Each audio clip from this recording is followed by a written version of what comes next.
Want to rename your Facebook page? Here's exactly how to do it.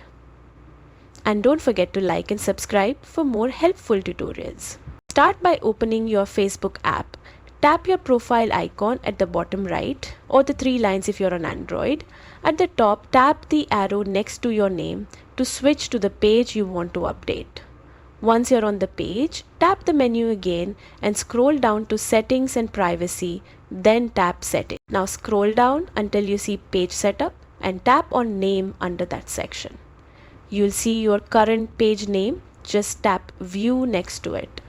Now you can type your new page name. After entering it, tap Review Change, confirm your new name and enter your password to finalize it. Just a heads up, once the name is changed, you won't be able to change it again for 60 days. Make sure it's exactly how you want it. If this helped, drop a like, leave a comment and hit subscribe for more quick Facebook tips.